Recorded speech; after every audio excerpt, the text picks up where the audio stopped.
Hello, నేను miss రావు.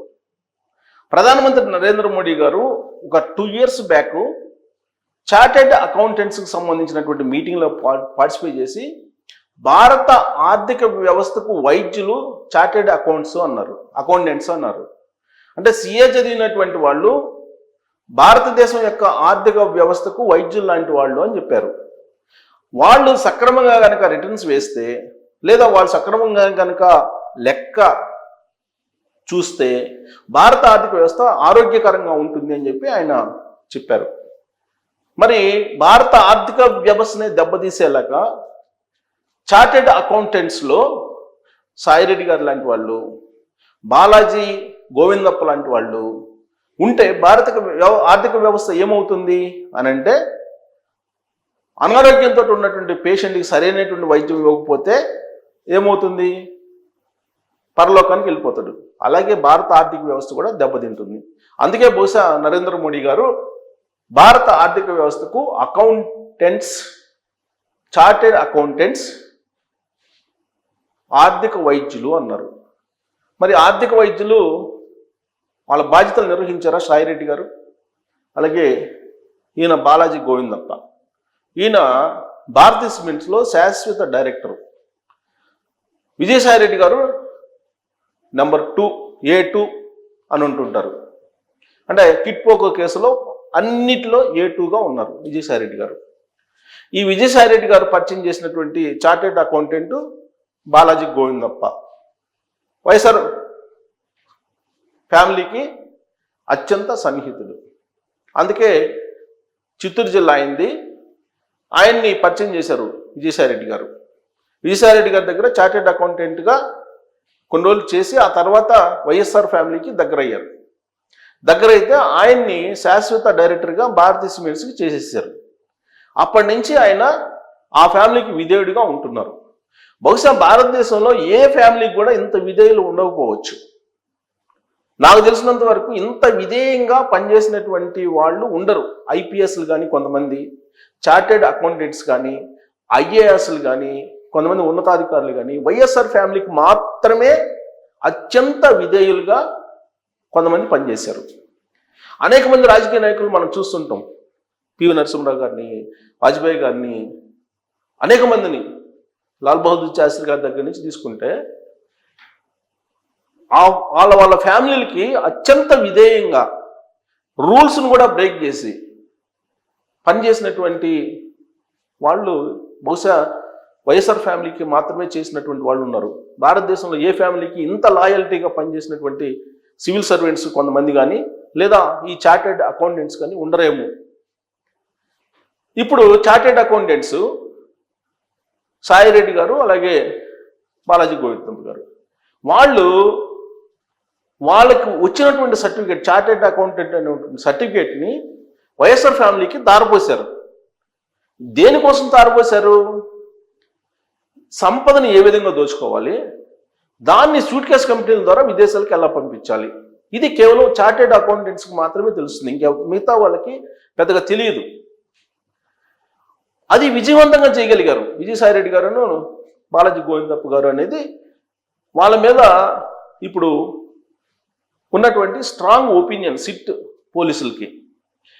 పోలీసులు విచారిస్తూ ఉన్నారు లిక్కర్ స్కామ్ విషయంలో. ఆంధ్రప్రదేశ్లో ఒక మాట చెప్పాలంటే భారతదేశంలోనే అత్యంత పెద్ద లిక్కర్ స్కామ్ ఏదన్నా ఉందంటే ఆంధ్రప్రదేశ్లో జరిగినటువంటి liquor scam. Delhi liquor scam పెద్దది కాదు, అది మహా అయితే 100 కోట్ల రూపాయలు డీల్. దాంట్లో కవిత గారు లోపలికి పోయి వచ్చారు, అక్కడికి తిహార్ జైలుకి వెళ్ళి వచ్చారు. అది దాన్నే మొత్తం ప్రపంచంలో అత్యంత పెద్ద కుంభకోణంగా భారత ప్రభుత్వం ఎలివేట్ చేసింది. మరి ఆంధ్రప్రదేశ్లో జరిగినటువంటి లిక్కర్ స్కామ్ని ఎంత ఎలివేట్ చేయాలి? మరి దాన్ని ఎందుకు కేంద్ర ప్రభుత్వం పట్టించుకోవట్లేదు? ఇప్పటికే సిట్టు అనేక ఆధారాలను స్వీకరించింది. సిట్ పోలీసులు ఎట్టకేలకు బాలాజీ గోవిందప్పని పట్టుకోగలిగింది. ఆయన ఎక్కడో ఫామ్ హౌస్లో తలదాచుకుంటే అక్కడికి వెళ్ళి పట్టుకొచ్చారు బెంగళూరు నుంచి. మరి మిగతా వాళ్ళు చాలామంది ఇంకా ఉన్నారు. ఇప్పుడు కసిరెడ్డి ఆల్రెడీ పోలీసులు అదుపులో ఉన్నారు, సిట్కి విచారిస్తుంది, సిట్కి పూర్తి వివరాలు ఇచ్చాడని చెప్తున్నారు. ప్లస్ అప్రూవ్డ్గా మారారు అనేటువంటిది కూడా వినిపిస్తూ ఉంది. మరి దీంట్లో సూత్రధారులు, పాత్రధారులు, అసలు కీలకంగా కర్త కర్మ క్రియగా వ్యవహరించినటువంటి వాళ్ళు ఉన్నారని చెప్పి సిట్ పోలీసులు చెప్తూ ఉన్నారు. ఎవరు ఉన్నారు? ధనుంజయ రెడ్డి, మాజీ ఐఏఎస్.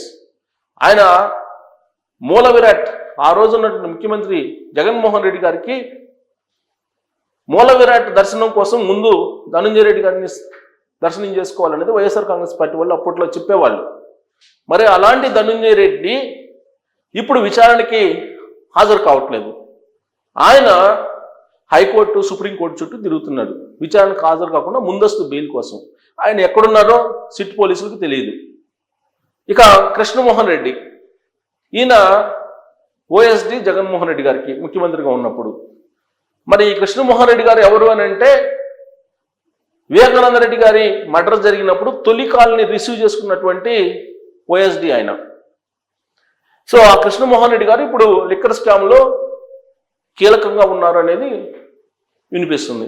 మరి ధనుంజయ రెడ్డి, కృష్ణమోహన్ రెడ్డి ఏం చేశారు అని అంటే, బాలాజీ గోవిందప్ప చెప్పినటువంటి ఒక ఐడియాస్ ప్రకారం సూట్ కేస్ కంపెనీలకి డబ్బులు తరలించడంలో వీళ్ళిద్దరూ కీలకం, ధనుంజయ రెడ్డి అలాగే కృష్ణమోహన్ రెడ్డి అని చెప్పి చెప్తూ ఉన్నారు.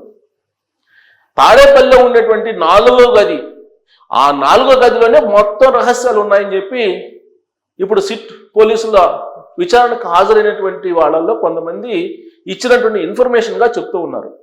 మరి ఆ 4వ గది పగలగొట్టేటువంటి ధైర్యం, ఆ 4వ గదిలో ఉన్నటువంటి రహస్యాన్ని ఛేదించేటువంటి సాహసం ఇప్పుడున్నటువంటి ప్రభుత్వం చేస్తుందా అని అంటే, లిక్కర్ స్కామ్ సంబంధించినటువంటి విచారణ దాదాపుగా సంవత్సరం నుంచి జరుగుతుంది. కూటమి ప్రభుత్వం అధికారంలోకి వచ్చిన తర్వాత ఆ రోజున మొత్తం మొదలుపెట్టారు ఈ కేసుకు సంబంధించిన విచారణని. మొదలుపెట్టి అనేక మందిని విచారిస్తూ వచ్చారు. కానీ ఇప్పటి వరకు అది కొలిక్కి రాలేదు. పైగా ప్రధానమైనటువంటి నిందితులు పరారీలో ఉన్నారు. వాళ్ళు ఎక్కడున్నారో తెలియదు, అజ్ఞాతానికి వెళ్ళిపోయారు. బట్ అజ్ఞాతంలో ఉన్నప్పటికి కూడా వీళ్ళు హైకోర్టులో, సుప్రీంకోర్టులో పిటిషన్లు మాత్రం వేస్తూ ఉన్నారు. పెద్దిరెడ్డి రామచంద్రారెడ్డి గారి కుమారుడు మిథున్ రెడ్డి సుప్రీంకోర్టుకు వెళ్ళారు. అసలు ఆయన నిందితుడిగా చేర్చక ముందే బెయిల్ కోసం, అరెస్ట్ చేయకుండా ఉండటం కోసం సుప్రీంకోర్టుకు వెళ్ళారు.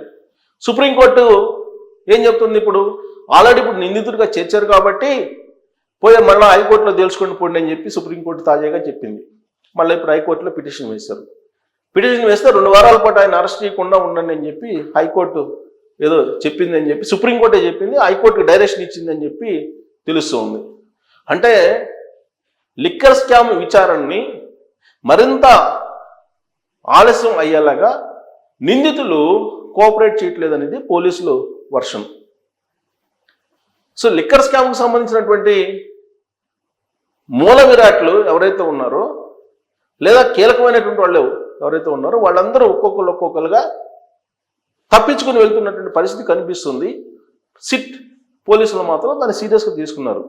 ఎందుకంటే రాజశేఖర్ బాబు కొంత సిన్సియర్ ఆఫీసర్, ఆయన వ్యూహాత్మకంగా విచారణ కొనసాగిస్తున్నారు. రాజశేఖర్ బాబు ఐపీఎస్, ఆయన ఆధ్వర్యంలో సిట్ పనిచేస్తుంది.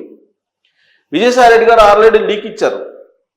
ఆయన కాకినాడ సెజ్ కేసులో విచారణకు హాజరయ్యి లిక్కర్ స్కామ్కి సంబంధించినటువంటి లీకులు ఇచ్చేశారు. కసిరెడ్డికి సంబంధించినటువంటి ప్రమేయం ఏంటి అనే దాని మీద కూడా లీకులు ఇచ్చారు.